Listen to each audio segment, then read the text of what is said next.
Hello, എല്ലാവരും നല്ല സുഖമായിട്ടിരിക്കുന്നു എന്ന് വിചാരിക്കുന്നു. ഞാനും ഇവിടെ തിരക്കേടില്ലാണ്ടൊക്കെ ഇരിക്കുന്നു കേട്ടോ. ഇത് ഞാൻ ബസ്സിൽ കുറച്ച് ചെടി പർച്ചേസിൻ്റെ ഭാഗമായി പോയതാണ്.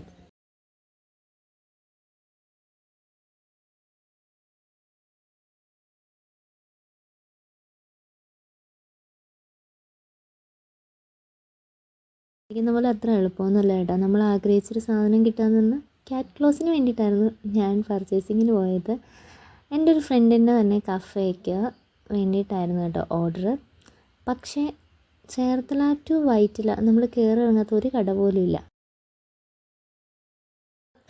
ആദ്യമേ തന്നെ ഞാൻ നിങ്ങളോട് പറയാം, ഇത് ഇപ്പോഴെങ്ങും എടുത്ത വീഡിയോ അല്ല കേട്ടോ. കുറച്ചായി, ഒരു 7-8 മാസം മിനിമം ആയിട്ടുണ്ട്. അതിൻ്റെ ഫേസൊക്കെ കാണുമ്പോൾ തന്നെ അറിയാം, ഫുള്ള് ടാനൊക്കെ അടിച്ച് ആകെ ഇതായിട്ടിരിക്കുകയാണ്. ചെടി പർച്ചേസ് ചെയ്യാൻ പോയത് തന്നെയാണ് കേട്ടോ സംഭവം. അപ്പം നമ്മളിങ്ങനെ നടന്നല്ല, യാത്ര ചെയ്ത് നമ്മൾ വൈറ്റില വരെ എത്തി. ഭയങ്കര ടയേർഡായപ്പോഴത്തേക്ക് പിന്നെ ചായയും പരിപ്പുവടയും കുറച്ച് പഴംപൊരിയൊക്കെ കഴിച്ചിട്ട് പിന്നെ തിരിച്ചു വന്നു. സംഭവം എന്താണെന്ന് വെച്ചാൽ, നമ്മൾ പകുതി വരെയും പോയപ്പോൾ തന്നെ കണ്ട കടയിൽ നിന്ന് സംഭവങ്ങൾ ഏറെക്കുറെ കിട്ടിയായിരുന്നു. പക്ഷേ നമ്മൾ better option, even though he's my friend ആണെങ്കിൽ പോലും നമ്മളൊരു കസ്റ്റമർ എന്ന് പറഞ്ഞ് ബിസിനസ്സിലേക്ക് എടുക്കുമ്പോൾ ബെസ്റ്റായിട്ടുള്ളത് കൊടുക്കണമല്ലോ. അതുകൊണ്ട് തന്നെ നമ്മളൊന്നും വിടാതെ വഴിയിൽ കണ്ട എല്ലാ നഴ്സറികളും അരിച്ച് പെറുക്കിയിട്ടുണ്ടായിരുന്നു.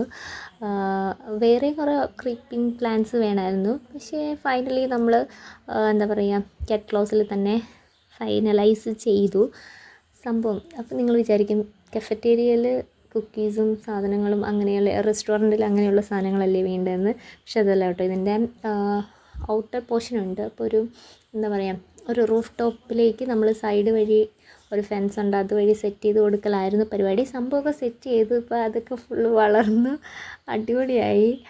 ആൻഡ് എൻ്റെ ചില മടികൾ കൊണ്ട് ആണ് ഞാൻ ഇത് ലേറ്റായത്.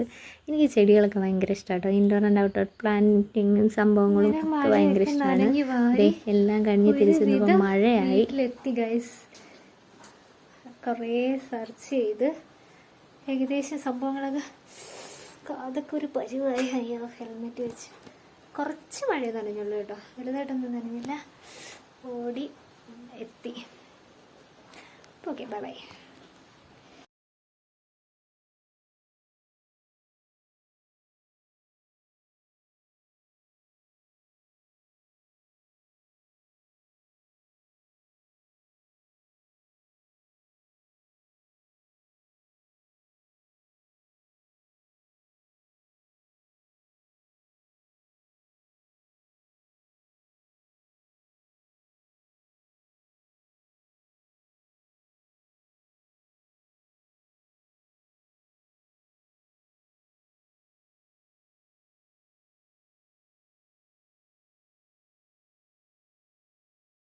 When you are cycling and your assistant is walking, പ്രകൃതി ഭംഗി കേട്ടോ. എനിക്ക് സ്വന്തമായിട്ട് സൈക്കിള് ഉണ്ടായി തുടങ്ങിയത് സൈക്കിൾ ഒരു മിസ് ഇന്ത്യയുടെ സെക്കൻഡ് ഹാൻഡ് സൈക്കിളായിരുന്നു.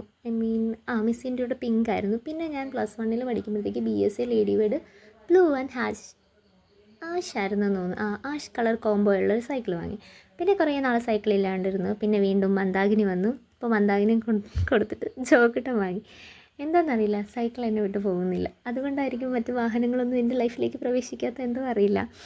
പക്ഷേ സൈക്കിൾ പഠിച്ചത് ഒരു രസകരമായ കഥയായിരുന്നു കേട്ടോ. എനിക്ക് പക്ഷേ പേഴ്സണലി ഭയങ്കര ഇഷ്ടമാണ് കേട്ടോ സൈക്കിൾ ഓടാനായിട്ട്. ബൈ ദ വേ, ഇതാണ് ഞാൻ പർച്ചേസ് ചെയ്ത ക്യാറ്റ് ക്ലോസ്. അതിനിടയിൽ പറഞ്ഞേക്കാം, സൈക്കിൾ പഠിച്ച കഥയെന്ന് പറഞ്ഞാൽ ഭയങ്കര ഇൻട്രസ്റ്റിംഗ് ആയിട്ടുള്ള കഥയാണ്. ഞാൻ 5ാം ക്ലാസ്സിൽ പഠിക്കുമ്പോൾ എൻ്റെ ഫ്രണ്ടുണ്ട് ജ്യോതിയെ. അപ്പോൾ അവൾക്കായിരുന്നു അന്ന് ആ നാട്ടിൽ സൈക്കിൾ ഉണ്ടായിരുന്നു.